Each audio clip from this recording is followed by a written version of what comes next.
우리 집에는 엄마가 있었어. 그런데 아버지는 그 여자를 엄마라고 부르지 못하게 했어. 눈을 마주쳐도 안 됐고 말을 걸어도 안 됐어. 그 여자가 울고 있어도 그냥 없는 사람처럼 지나쳐야 했지. 난 어릴 때 그게 무슨 뜻인지도 모르고 따랐고 20살이 넘어서야 겨우 내 의지로 그 규칙을 어겼어. 그리고 그 순간부터 우리 집에 있던 엄마는 다른 행동을 보이기 시작했어.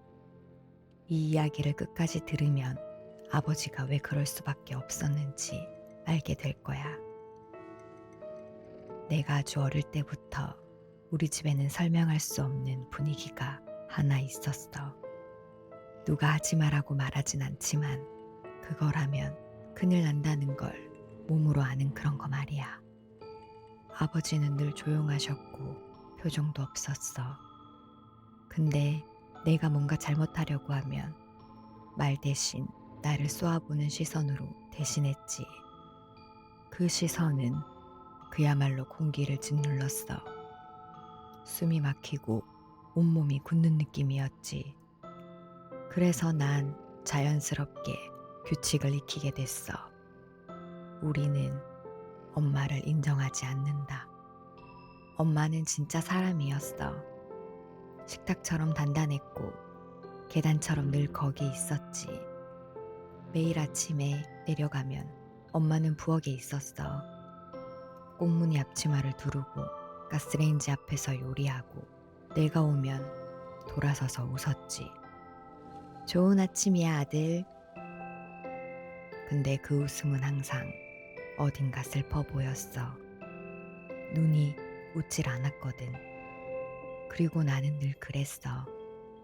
엄마 얼굴을 보지 않고 엄마를 지나쳐서 엄마 뒤에 있는 커피포트만 보며 찬장에서 그릇을 꺼내고 시리얼을 붓고 식탁에 앉았지.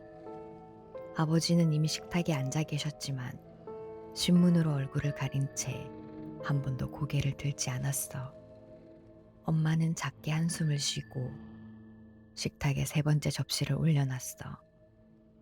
스크램블 에그, 팬케이크, 토스트. 늘 완벽했지.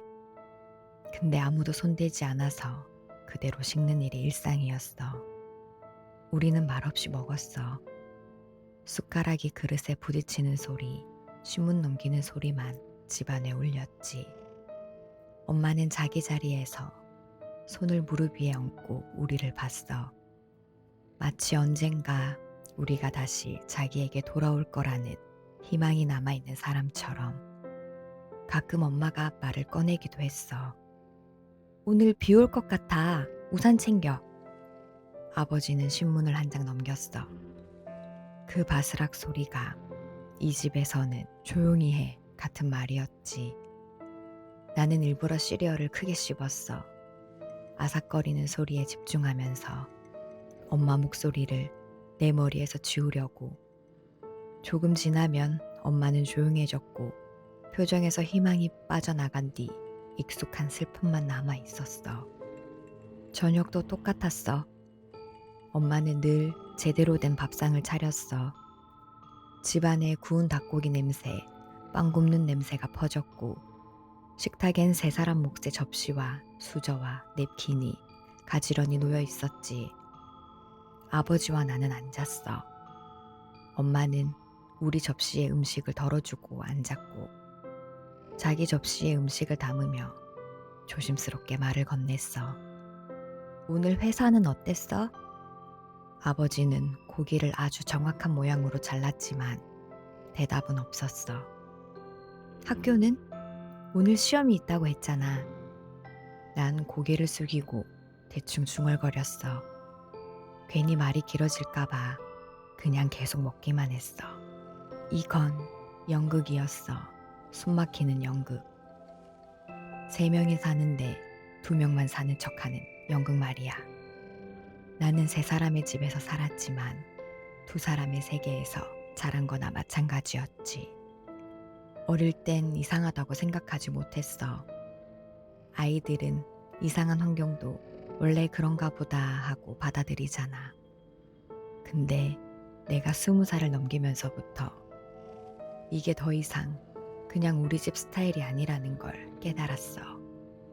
엄마를 보기 시작한 거야, 제대로. 눈가에 깊게 파인 슬픔, 우리가 무시할 때마다 내려앉는 어깨, 아버지 의자 뒤를 지나가며 살짝 손을 얹는 그 순간의 망설임. 그건 접촉을 그리워하는 사람의 행동이었어. 엄마는 집안에서 완전히 고립된 사람이었고 나는 그 고립에 가담한 공범이었어. 그때부터 아버지도 달라 보였어. 예전엔 엄한 보호자 같았다면 이제는 그저 잔인한 폭군처럼 느껴졌어. 도대체 엄마가 뭘 했길래 이런 벌을 받아야 해? 바람이라도 폈나? 내가 기억 못하는 무슨 큰일이 있었나? 어떤 이유가 있든 이건 너무 과했어. 매일 반복되는 조용한 폭력과 다를 게 없었고 아버지는 나를 그 폭력의 동료로 만들었으니까. 밤이 오면 잠이 안 왔어. 가끔 부모님 방에서 엄마가 우는 소리가 들렸거든. 누군가 깰까봐 억지로 눌러 참는 울음 같았어. 그 소리를 들을 때마다 저런 아버지가 인간이 맞나? 그런 생각이 들더라. 지난주 화요일 비가 엄청 내렸어. 세상이 축축하게 눌리는 그런 날이었지. 나는 거실에서 책을 보려고 했는데 글자가 하나도 눈에 안 들어오더라. 그때 엄마가 창가로 와서 빗물이 흘러내리는 걸 가만히 보고 있었어. 그날은 나에게 말을 걸지도 않고 그냥 서 있었어. 그러다 엄마가 흥얼거리기 시작했어. 슬픈 자장가 같은 멜로디로. 이상하게 익숙했어. 기억 저편에 걸려있는 노래처럼. 창문에 비친 엄마의 모습은 어딘가 투명했고 어깨가 아주 미세하게 떨렸어. 엄마가 또 울고 있었던 거야. 그 순간 내 안에서 뭔가가 뚝 끊어졌어. 이건 잘못됐다. 내가 더 이상 이 연극을 계속하면 안 된다는 생각만 들었어. 아버지는 매주 화요일 저녁이면 철물점에 가셨어. 그날도 차가 나가는 소리가 들렸지. 집이 조용해졌어. 강요된 침묵이 아니라 정말로 텅 빈 고요함 같은 거. 근데 텅 비진 않았지. 엄마가 있었으니까. 나는 부엌으로 갔어. 엄마는 설거지하고 있었고 등지고 있었어. 심장이 너무 세게 뛰어서 내가 미친 사람처럼 느껴졌어. 말을 꺼내면 뭔가 현실의 법칙이 깨질 것만 같았거든. 그래도 숨을 들이마시고 힘겹게 입을 열었어. 엄마. 그 한마디가 입에서 떨어지는 순간 엄마가 딱 멈췄어. 설거지하던 손이 멈추고 집 전체가 더 고요해졌지. 그 침묵은 지금까지 내가 겪어본 침묵과는 확연히 달랐어. 엄마가 천천히 뒤돌았어. 믿기지 않는다는 표정이었지.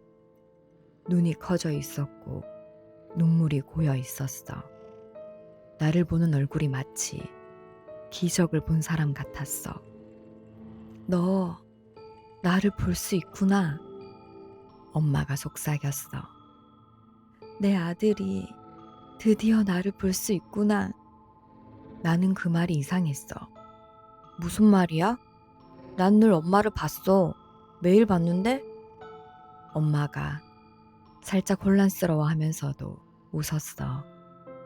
그 웃음은 뭔가를 놓치고 싶지 않은 사람의 웃음 같았어. 근데 넌 나를 본 적이 없잖아. 한 번도 나한테 말한 적이 없었잖아. 나는 아버지 얘기를 꺼냈어. 아빠가 그러래. 그게 규칙이래. 난 어렸고 무서웠어. 근데 이젠 아니야. 이건 잘못됐어. 엄마 얼굴에 이해가 스쳤고 곧 그 익숙한 슬픔이 내려앉았어. 엄마는 내 손을 잡았어. 그때 이상하리만큼 손이 차가웠어. 마치 대리석처럼.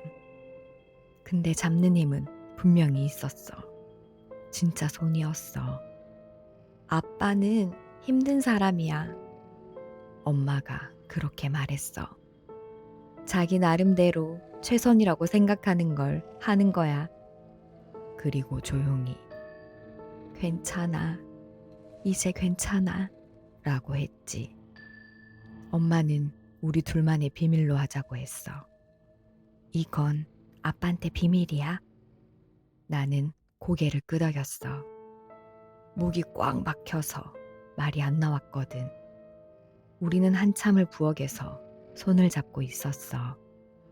엄마는 내가 잘하는 걸 전부 봤다고 했고, 나를 얼마나 사랑하는지 말했고, 학교, 친구, 내 인생을 미친 듯이 물어봤어.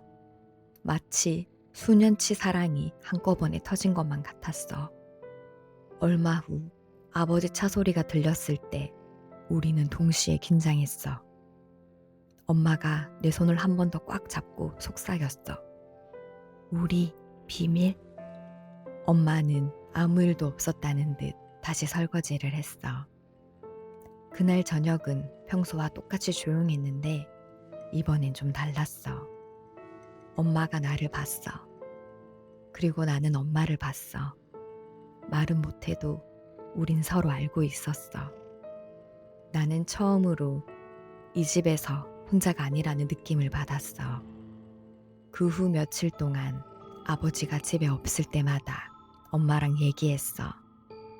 엄마가 좋아하는 책, 음악, 여행지. 엄마는 정말 사람이었어. 똑똑하고 재미있고 생생했어. 그리고 그럴수록 아버지가 더 괴물처럼 느껴졌어. 나는 고민했어. 아버지에게 정면으로 맞설지, 엄마를 데리고 집을 나갈지. 엄마를 지켜야 한다는 생각만 커져갔어. 그리고 어제 아침 집이 너무 조용한 거야. 정상적인 조용함이 아니었어.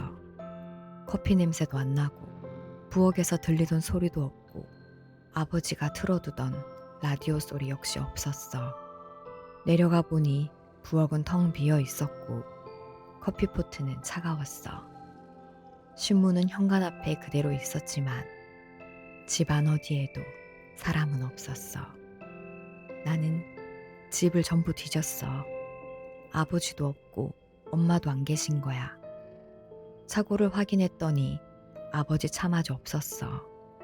출근했나 싶어서 전화했는데 휴대폰은 음성사서음으로 돌아가더라. 회사에 전화했더니 아버지는 출근도 안 하셨대. 그때부터 나는 미친 듯이 불안해졌어. 아버지가 뭔가 알아챘나? 엄마를 데리고 어딜 갔나? 아니면 엄마한테 무슨 짓을 한 걸까? 뭐든 찾아보려고 부모님 방으로 갔어. 그 방은 언제나 이상할 정도로 깔끔했어. 정갈하고 차갑고 사람 냄새가 없는 방이었지. 옷장을 뒤지다가 바닥에 가지런히 놓인 신발들 뒤쪽에 작은 나무 상자가 숨겨져 있는 걸 발견했어. 열어보니 검은 가죽 표지의 일기장들이 잔뜩 들어있었지. 아버지 필체였어. 매니 일기 첫 페이지 날짜를 보고 나는 그 자리에서 얼어붙었어. 사고가 난 지 1년. 아버지는 적어놨어. 엄마는 15년 전에 죽었다고. 폭풍이 몰아치던 날 끊어진 전선에 감전돼서. 공식 기록은 사고로 남아 있었고 경찰은 그걸 불운이라고 했대. 하지만 아버지에겐 달랐어. 그건 사고가 아니라 누군가에게 아내를 도둑맞은 느낌이라고 적혀 있었지. 그때 나는 3살이었고 엄마를 계속 찾았대. 나는 믿기 어려워. 아니라고 중얼거리면서도 계속 읽었어. 그 다음 기록에는 내가 더 커가면서 엄마를 본다고 말하기 시작했다고 적혀 있었어. 나는 거실에서 블록놀이를 하다가 갑자기 엄마가 쿠키 만들고 있어 라고 말했고 아버지가 부엌에 가보면 아무도 없었대. 근데 내가 엄마의 모습을 자세히 묘사했대. 엄마가 장례식 때 입었던 노란 원피스까지 얘기했다고. 아버지는 처음엔 상상이라고 믿었대.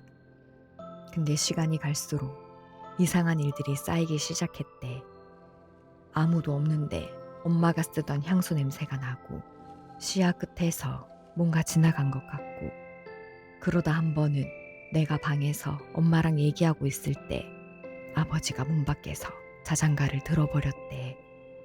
그날 일기에 진짜 토할 뻔했다라고 적어놨어. 그러다 어느 날 아버지가 정면으로 그 존재에게 말을 걸었대. 내가 소파 옆 빈 공간에 대고 이야기하고 있을 때 아버지가 문가에서 엄마 이름을 불렀다는 거야. 그 순간 공기가 얼어붙은 것처럼 차가워졌고 귀가 눌릴 정도의 압박이 따라왔대. 아버지는 그 압박 속에서 자신을 향한 증오를 느꼈다고 했어. 그리고 아주 잠깐 그것을 봤대. 엄마 모습인데 눈이 새카만 구멍 같았다고. 텅 비고 오래되고 잘못된 눈. 아버지는 확신했대. 이건 내 아내가 아니다. 아내는 분명 죽었다. 이건 아내를 흉내내는 무언가다. 아버지는 그 후에 신부, 영매, 초자연초사자 같은 사람들을 불렀대. 어떤 사람은 아버지를 미쳤다고 했고 어떤 사람은 집에 들어왔다가 얼굴이 창백해져서 나가버렸대. 그중 한 사람이 이걸 모방체라고 불렀대. 그 슬픔에 붙는 존재, 기억을 잊고 나타난 존재. 그리고 그 사람이 말했대. 최악은 인정을 해주는 겁니다. 그건 관심을 먹고 살죠. 인식과 인정이 그것에겐 힘이에요.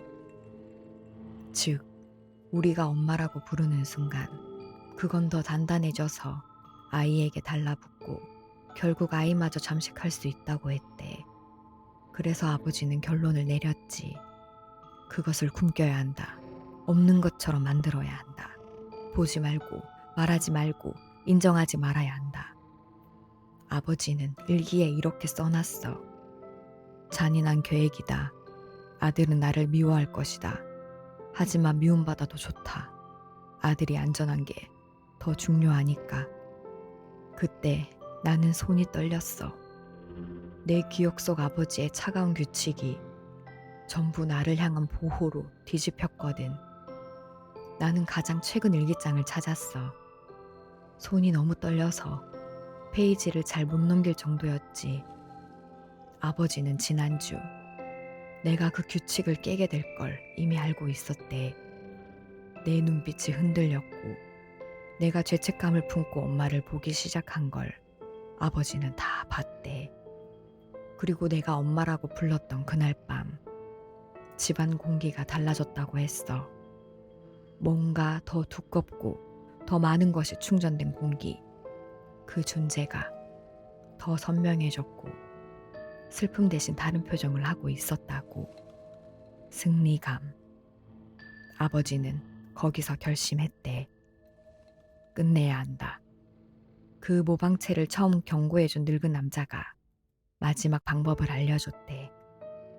완전히 자리를 잡기 전에 그걸 묶어두는 의식을 하라고.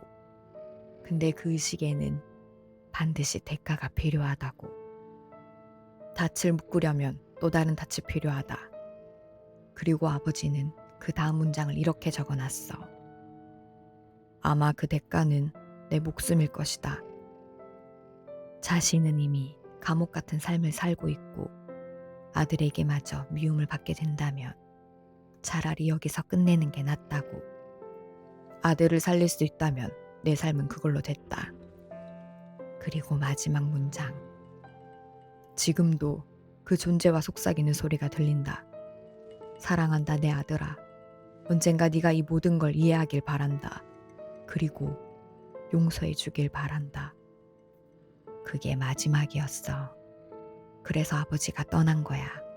차를 몰고 나가 그 의식을 하러 간 게 분명해. 자기 목숨을 내놓고 나를 살리려고. 일기장을 덮고 나서 피가 얼어붙는 느낌이 들었어. 나는 엄마 손이 차가웠던 걸 떠올렸어. 엄마가 내게 드디어 나를 볼 수 있구나 라고 했던 말도. 그때 아래층에서 소리가 들렸어.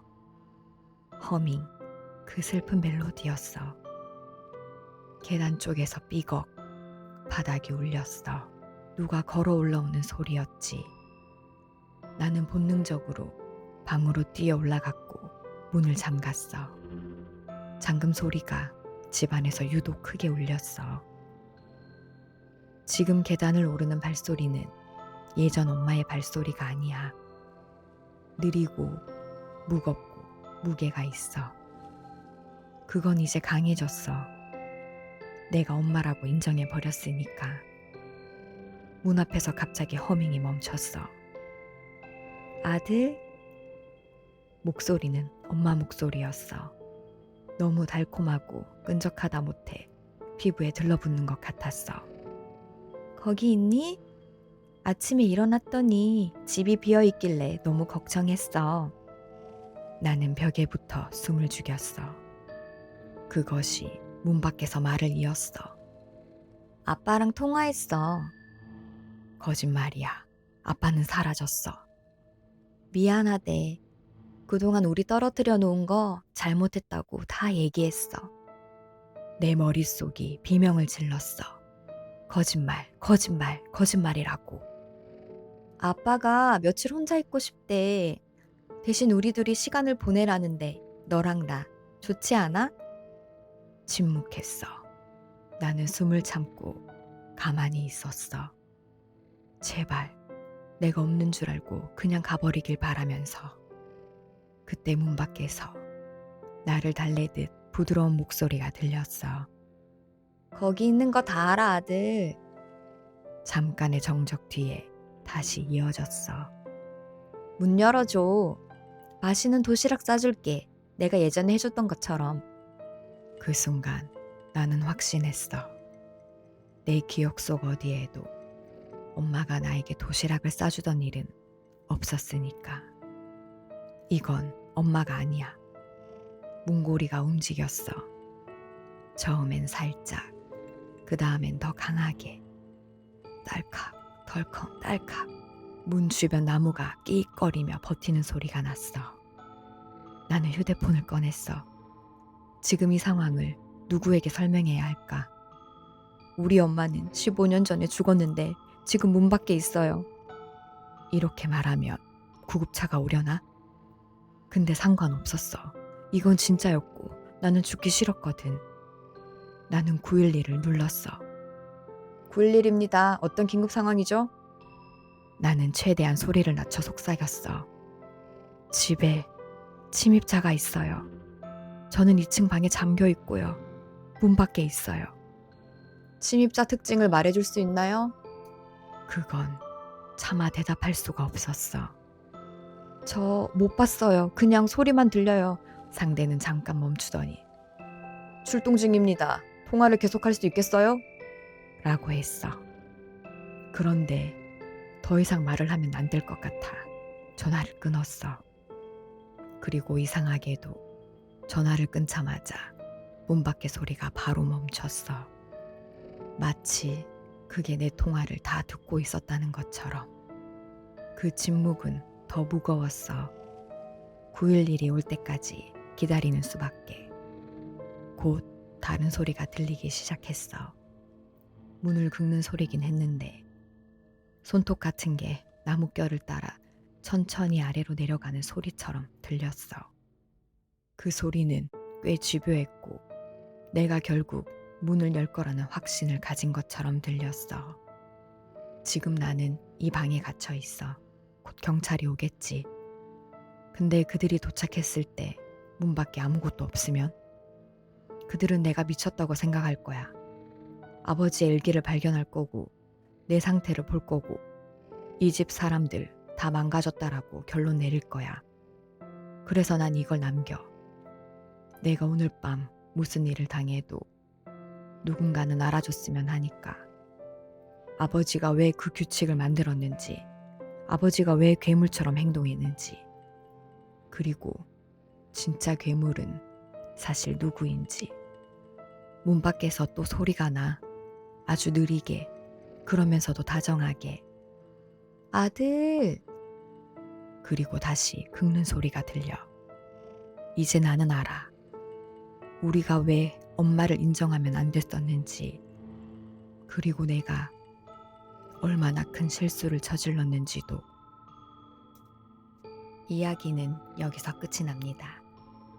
사실 이번 이야기는 막 복잡하게 해석할 필요는 없을 것 같아요. 읽자마자 저는 혹시 엄마의 영혼을 보는 걸까? 그 정도까지는 생각했거든요.